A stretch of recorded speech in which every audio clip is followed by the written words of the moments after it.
Mathematics का एक ऐसा कॉन्सेप्ट बताता हूं जिसके बारे में मोस्टली लोगों को पता ही नहीं है। इसको अपन एक क्वेश्चन के थ्रू समझते हैं। क्वेश्चन में हमें एक फंक्शन गिवन है F X is equal to sine square X plus cos square X, और हमें इस फंक्शन का पीरियड बताना है। हम सबको पता है यार, साइन स्क्वायर थीटा का जो पीरियड है वो क्या होता है, पाई होता है, क्योंकि पाई इंटरवल के बाद में ही रिपीट होता है। ऐसे ही कोस स्क्वायर थीटा का जो पीरियड होता है वो भी पाई होता है। और अगर दो फंक्शन एडिशन के अंदर हो तो हम उसका पीरियड कैसे निकालते हैं, दोनों का हम एलसीएम लेते हैं। तो पाई और पाई का जो एलसीएम है वो कितना आ जाएगा, पाई आ जाएगा।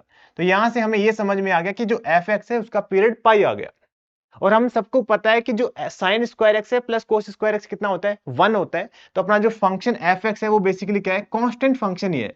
और कांस्टेंट फंक्शन पीरियडिक तो होता है बट उसका कोई पीरियड एग्जिस्ट नहीं करता है। तो ये कैसे पॉसिबल हो सकता है, यहां से तो पाई आ रहा है, यहां से कोई पीरियड ही नहीं आ रहा है। एक्चुअली हमने मिस्टेक ये कर दी कि जब भी कोई पीरियोडिसिटी का क्वेश्चन आए तो हमें सबसे पहले उसको सिंप्लीफाई करना होता है, देन हमें पीरियड बताना होता है। हमने डायरेक्ट इसका पीरियड बता दिया। तो अब ये वाला क्वेश्चन है, इसमें आप ऐसी मिस्टेक बिल्कुल मत करना।